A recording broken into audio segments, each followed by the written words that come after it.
Romanos capítulo 3, verso 9. Nós vamos ler a partir do verso 9. Diz o seguinte: pois que somos nós mais excelentes? De maneira nenhuma, pois já dantes demonstramos que, tanto judeus como gregos, todos estão debaixo do pecado. Verso 10, como está escrito: não há um justo, nenhum sequer. Não há ninguém que entenda, não há ninguém que busque a Deus. Amém, queridos? Pai, essa é a tua palavra, Senhor, e desde já nós declaramos que apenas o teu Espírito Santo tem autoridade para agir entre nós, papai. E o teu governo venha sobre nós totalmente, Senhor. Nós te damos liberdade total, meu Pai, em nome de Jesus, no nosso corpo, na nossa alma e no nosso espírito, Pai, desde já. E declaramos, sim, repreendido todo espírito contrário ao teu, que possa gerar distração aos teus filhos, meu Pai, e qualquer confusão, em nome de Jesus. Amém, queridos? Eu não iria começar com esse versículo, porém esse versículo, enquanto estávamos louvando ao Senhor, o Pai me mostrou, e apenas confirmando algo, que de fato, aqui diz o seguinte, eu vou ler de novo, verso 9. Romanos 3,9 diz assim: pois que somos nós mais excelentes? De maneira nenhuma, pois já dantes demonstramos que, tanto judeus como gregos, todos estão debaixo do pecado. Esse exemplo, como tanto judeus como gregos, está dizendo o seguinte: todos. Está envolvendo aqueles que são judeus como os que não são. Está dizendo o seguinte: todos, não importa se é aquele que segue a lei, aquele que é circuncidado, tanto aquele que também não. Todos estão debaixo do pecado. E no verso 10, o apóstolo Paulo diz: como está escrito, não há um justo, nenhum sequer. Isso significa que ninguém tem a justiça. Que, o contrário de justiça, justificação a gente pode dizer que é condenação. Amém, queridos? Então, se não há nenhum justo sequer, isso significa que todos são condenados. É isso que a palavra diz. O contrário de eu ser justo, de ter justificação, é que eu tenho a condenação. Amém? E com isso, eu só quero recapitular, porque nós vamos falar a respeito do livro de Gálatas. Nós estamos já alguns cultos já conversando, e o Senhor tem nos agregado a respeito de Gálatas, a respeito de Paulo, como ele se coloca à igreja de Gálatas.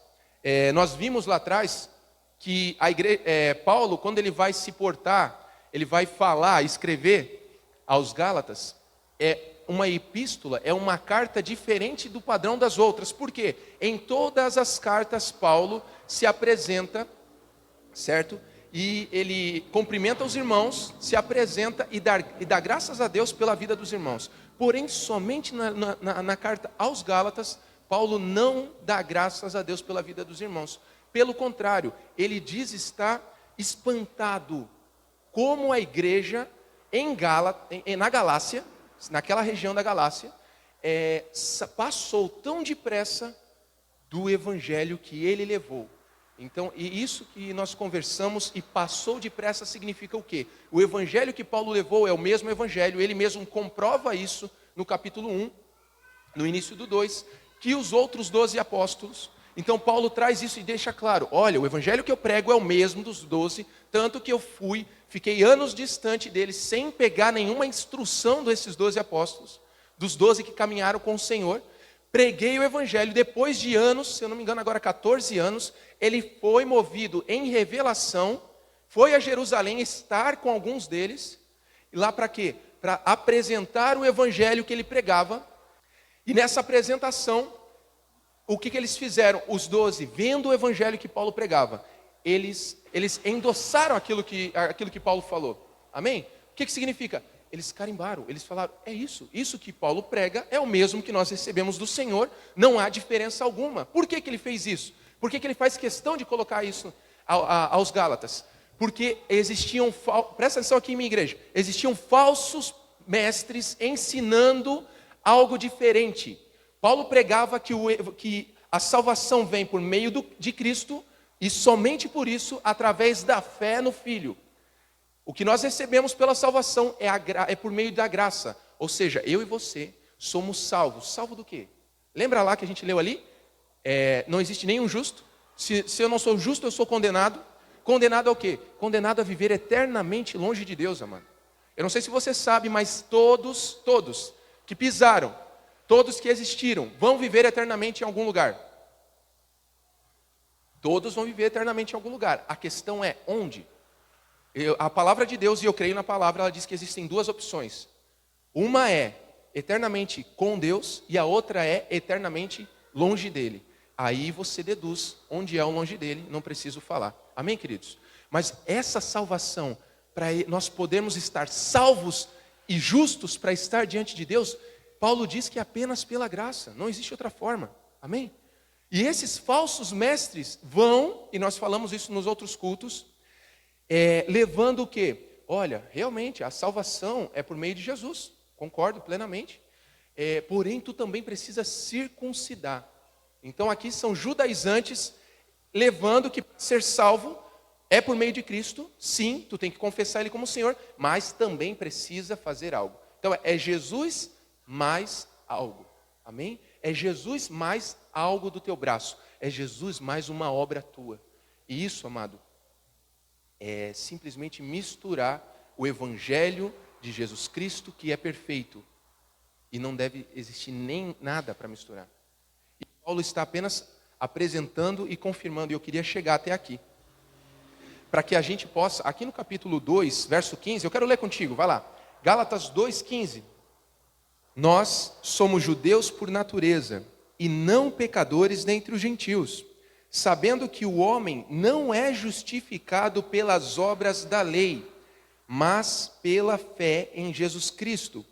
Temos também crido em Cristo Jesus para sermos justificados pela fé em Cristo, e não pelas obras da lei, porquanto pelas obras da lei, nenhuma, repete comigo, querido, nenhuma carne será justificada. Pois, verso 17, se nós que procuramos ser justificados em Cristo, nós mesmos também somos achados pecadores, é porventura Cristo ministro do pecado? De maneira nenhuma, porque se torno a edificar aquilo que destruí, continuo-me a mim mesmo transgressor. Verso 19, porque eu, pela lei, estou morto para a lei, para viver para Deus. Verso 20, já estou crucificado com Cristo, e vivo não mais eu, mas Cristo vive em mim, e a vida que agora vivo na carne, vivo-a pela fé do Filho de Deus, o qual me amou e se entregou a si mesmo por mim. Verso 21, não aniquilo a graça de Deus, porque se a justiça provém da lei, segue-se que Cristo morreu em vão. Amém, queridos? O assunto que Paulo está tratando nesses versos que nós lemos agora, é para deixar claro, antes dessa introdução que eu coloquei os irmãos até aqui, é para deixar claro que a justificação, ela é somente por meio da fé. A justificação que temos por Cristo, ela é apenas pela fé, ela é apenas por crer. Amém? Não existe outra forma, como os judaizantes estavam colocando, de ter algo a mais, tá? E eu quero te dizer que o centro do Evangelho é a justificação. Quantos aqui já ouviram falar sobre a expressão as boas novas? Levanta a mão. As boas novas. Se tu já ouviu falar. As boas novas, levar as boas novas, foi isso que o Senhor disse. Leve as boas novas.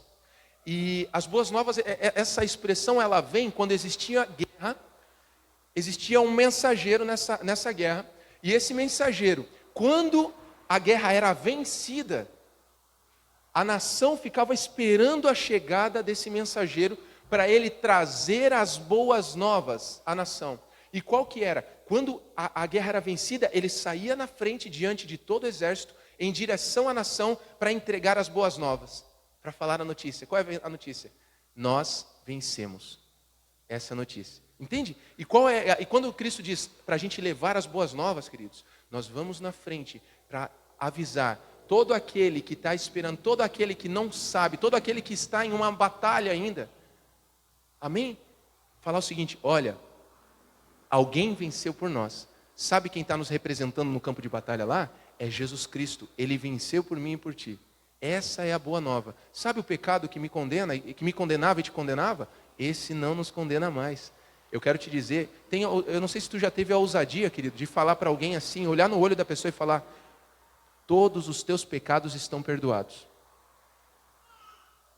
Olhar no olho da pessoa e falar: sabe, tua vida inteira, tu viveu 20, tu viveu 40, tu viveu 70, tu viveu 90, tu viveu 105 anos, não importa. Olhar no olho da pessoa e falar: eu quero te dizer que por meio de Jesus Cristo, todos os teus pecados já estão perdoados.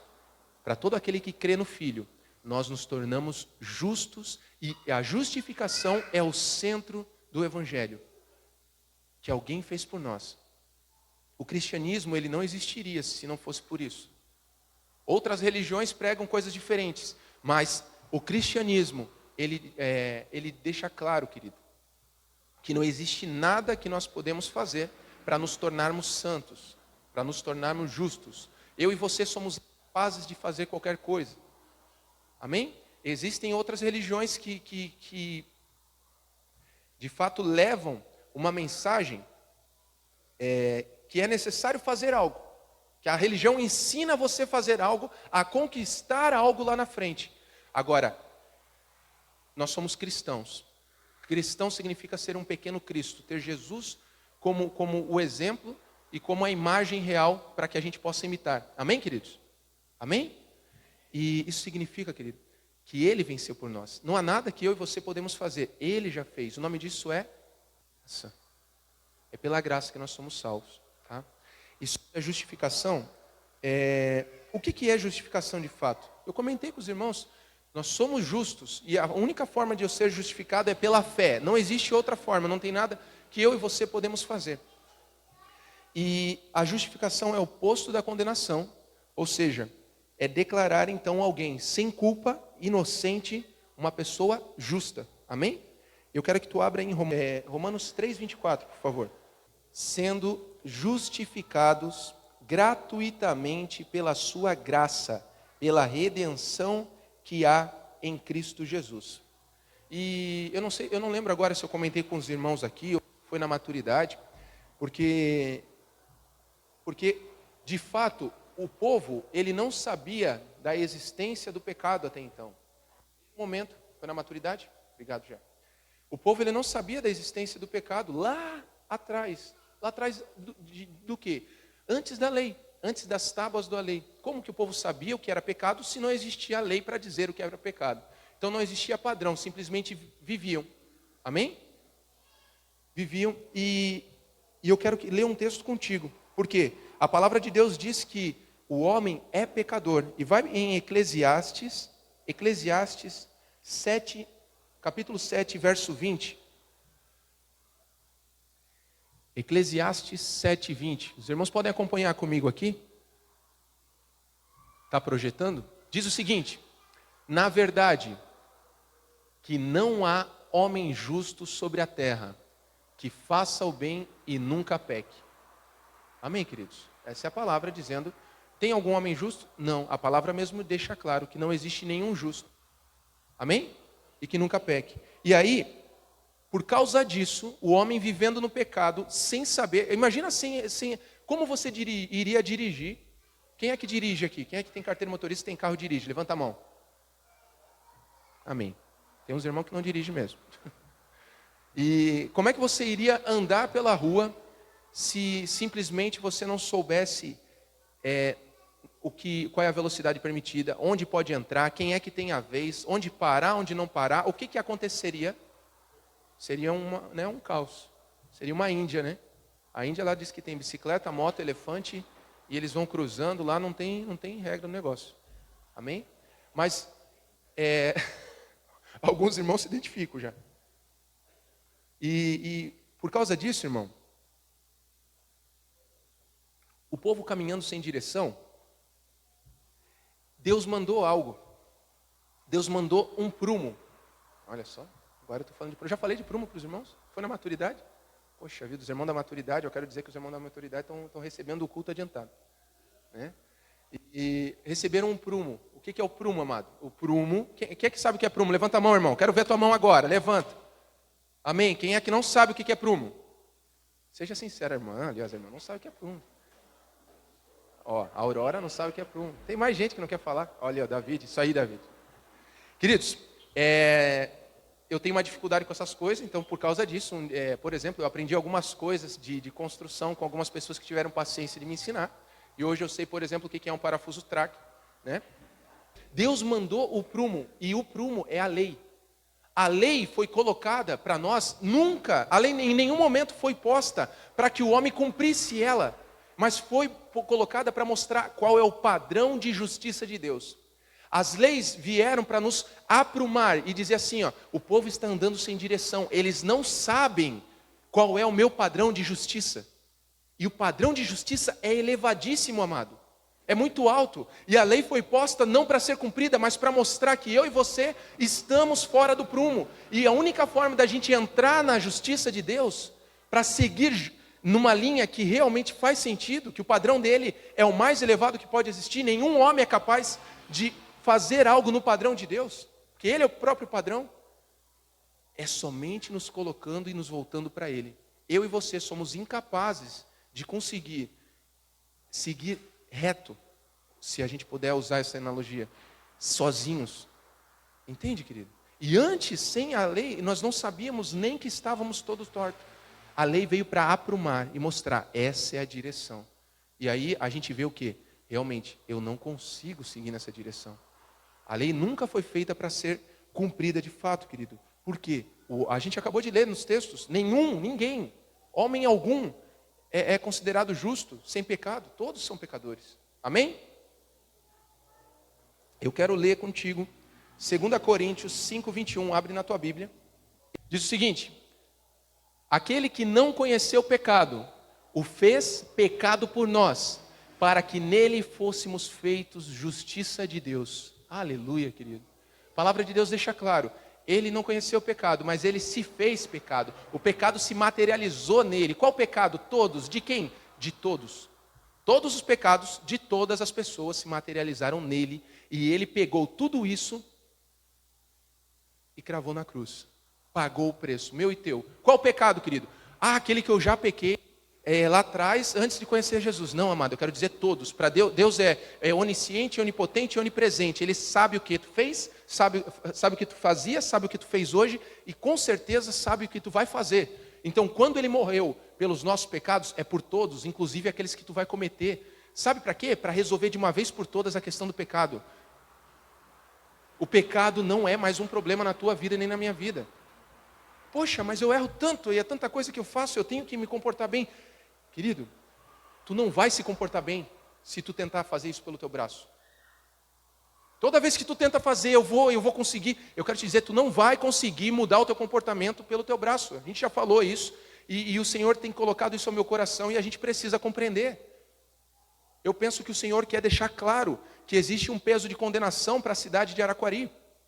E essa condenação perdeu, o governo acabou. Esse espírito do inferno perdeu, onde as pessoas são julgadas por fora, pelo externo, e não de fato por dentro. Onde as pessoas que estão bem vestidas são bem-vindas, entre, mas e dentro, cara? E o interior, que é o que importa? Eu quero te dizer que Cristo não muda ninguém de fora para dentro, Ele muda de dentro para fora. O que vale eu estar com uma aparência e pintado e penteado, querido, se por dentro Cristo não governa a minha vida? Entende, querido? As portas da igreja nunca devem se fechar para qualquer atitude externa da pessoa. Porque, então quando que eu tenho que vir? Eu tenho que melhorar para vir conhecer a Cristo? Não, amado. Deus te espera do jeito que tu é. Por quê? Porque Ele vai falar. A palavra de Deus vai te transformar. Não é você que vai. Poxa, está tanto tempo tentando mudar e não vai. Eu quero te dar uma sugestão. O que tu acha de agora chegar para o Senhor? Olha, Senhor, eu tentei tantos anos, eu não consegui. E eu entrego na tua mão agora, Senhor. Faz. Eu não consigo sozinho. Eu realmente não dou conta. E se coloca diante dele com humildade, declarando, eu realmente sou um pecador. Ou tem alguém aqui que não peca, amado?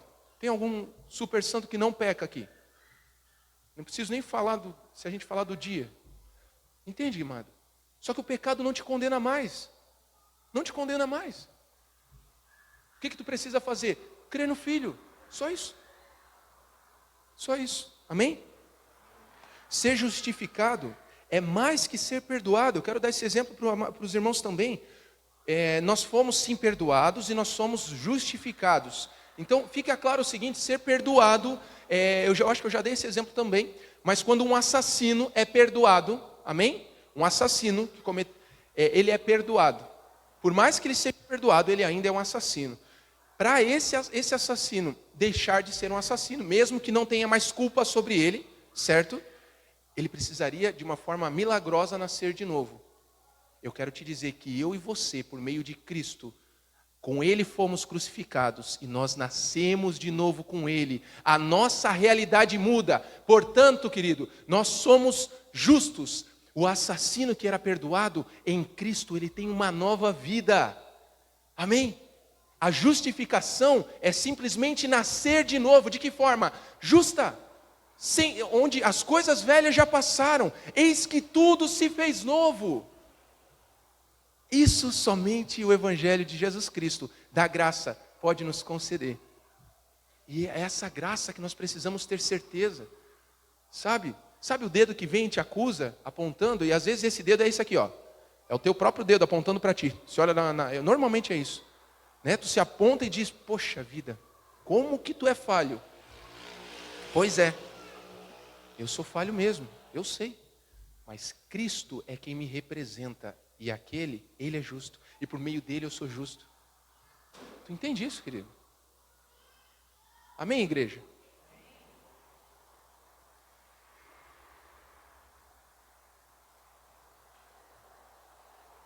E eu gostaria de te dizer que o fundamento do Evangelho, tá, é que a salvação começa e termina em Deus. Ele começa e ele termina. Então vamos dar um exemplo aqui, uma coisa simples. Eu cheguei, para eu poder crer em Jesus Cristo e confessar Ele como o Senhor da minha vida, amém? Eu preciso de fé. Então começa que essa fé que tu tem, não é tu que consegue sozinho, Deus colocou em ti. Então começou com Ele, e então tu creu, e tu realmente se tornou santo e justo. Por causa de ti? Não, amado, por causa da fé que tu recebeu por Deus. Ele te deu fé, e agora tu és santo e justo, e Ele te escolheu. Para quê? Para uma boa obra, sem dúvida alguma. Essa obra não vem de ti, não é pela tua força, não é pelo teu braço, mas sim é algo que Ele vai colocar na tua vida. Tá? E aí, começa e termina. Então, e as obras, e o comportamento? Vamos colocar aqui, o começo é o declarar, preciso de fé, só vem por Deus. E o término aqui, vamos dar um exemplo, é o meu comportamento ser modificado. Uma coisa é eu declarar que Jesus é meu Senhor e eu creio e eu sirvo a Ele. Outra coisa é meu comportamento ser modificado. Quem é que muda o teu comportamento? É Deus. Nós somos incapazes de mudar os nossos hábitos sem que seja uma metanoia, uma transformação de mente. E essa transformação, sabe como é que vem, querido? A psicologia diz que nós somos incapazes de mudar o nosso caráter. Porém, Jesus Cristo faz drogados ficarem sãos, alcoólatras ficarem sãos. Ele faz adúlteros serem homens fiéis. E aí, como é que faz? Mudando o caráter, nascendo de novo. É isso que Ele faz comigo e contigo. Essa transformação só vem por meio de Cristo. Qualquer coisa, amado, que faz tempo que tu está tentando mudar o teu comportamento, eu quero te dizer que faz tempo que o inferno está te acusando. Se tem algo que o inferno te acusa e aponta o dedo, declara o seguinte: olha, eu não consigo sozinho, realmente eu não sou capaz, eu entrego diante de ti, Senhor. E declara o seguinte: eu não aceito mais acusação por esse erro. Ah, mas eu errei de novo. Pois é, eu quero te dar um conselho, amado, não aceita acusação. Porque tu só se sente acusado por uma falha, por um erro que tu cometeu, se tu acha que tu conseguiria modificar o teu próprio comportamento com a força do teu braço. E se nós entendemos que tudo é por meio de Deus, não se sinta acusado. Eu estou dizendo que é para tu se conformar com o pecado. Amado, não. Eu estou dizendo que eu quero que tu confie em Jesus Cristo, porque tu tentou uma vida inteira mudar, e não vai ser agora que tu vai, mas deixa Ele fazer por ti. É isso que eu estou dizendo. A gente vai se conformar com o pecado? Claro que não, amado. Claro que não. A questão é que tu não tem que fazer alguma coisa obrigado, por medo ou porque tu tem que fazer. Mas fazer por quê? Porque tu ama aquele que se colocou no teu lugar e hoje tu faz por amor. O exemplo da esposa, a esposa que vai lá e foi dada uma lei quando casou. Qual que é a lei? A primeira lei dela é o seguinte, olha, tu tem que deixar comida todo dia na mesa, no horário certinho, porque esse é o primeiro mandamento de Deus. Tu ama o teu marido e deixa a comida lá certinho. Segundo mandamento, todo dia quando tu me vê, tu vai me dar um beijo caloroso. Esse é o segundo mandamento de Deus. E aí o marido chega em casa, a comida está na mesa. Puxa, mulher, que maravilha, que show. Que presente, claro, amor, essa é a lei. A lei diz que eu tenho que fazer, por isso que eu fiz. E ela vem te dar um beijo. Poxa, amor, que coisa. Esse beijo tão caloroso. Claro, amor, é a lei, eu tenho que te beijar. Está escrito, então eu vou fazer porque está escrito. Sinceramente, amados, se nós vivermos pela lei, nós vamos fazer porque somos obrigados. Agora, se essa mulher, assim como Cristo nos salvou, hoje, se essa mulher ama o seu marido e não existe a lei, ela faz tudo, sim, mas ela faz porque ela ama. E é por amor, ela não faz por obrigação. Assim também é por Jesus Cristo. Tu acha que o pai quer que tu cumpra alguma coisa para ele porque é obrigado ou quer porque tu entendeu o quanto ele te ama e hoje tu ama ele? Faz mais sentido, não faz? Pois é assim. Eu quero te dizer que o Evangelho é simplesmente isso. Amém? Não sou